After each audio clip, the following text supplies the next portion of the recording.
Turi mu misozi y'akarere ka Ngororero, ni imisozi miremire kimwe n'utundi duce twegeranye n'aka karere. Mu by'ukuri muzi yuko abantu bazi neza ko hari imibare myinshi igera ku bihumbi 17 birenga by'abana baterwa inda bakiri bato batarageza ku myaka y'ubukure. Twagerageje rero kureba umwe muri abo bana ufite ikibazo ahuriyeho na benshi hirya no hino mu gihugu, tumenya ubuzima bwe, tunareba ibyo akeneye, ndetse ikigaragara nuko yatewe inda n'uwari ushinzwe kumukoresha mu kazi ko mu rugo. Uyu mukobwa uri hafi kuzuza imyaka 19 afite umwana w'amezi 3.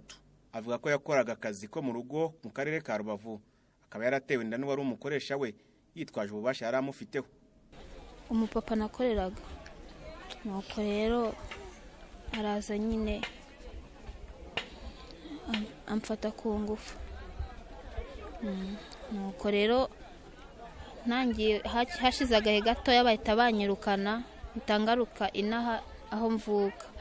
Uyu ari mu bagera kuri 446 bo mu karere ka Ngororero babarirwa ko bahuye n'ikibazo cyo guterwa inda muri uyu mwaka bataragira imyaka y'ubukure.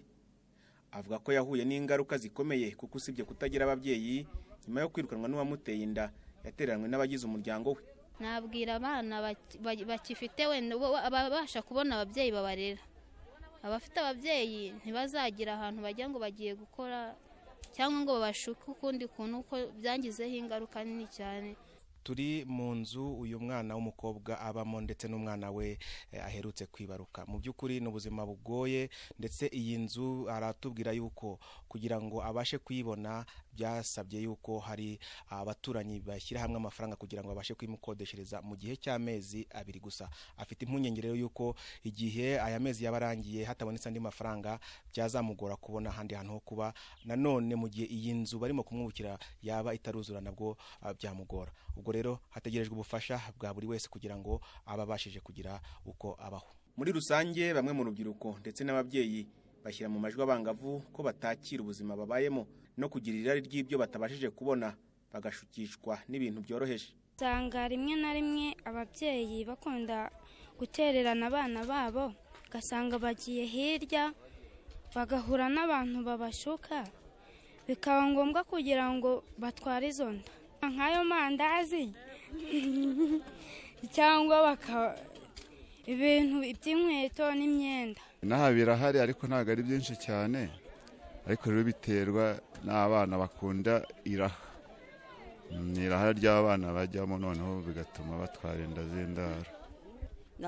None se naramuhanye yaranze, none se wamenye iyo zituruka izo nda? Yaragiye none ntiyagarutse.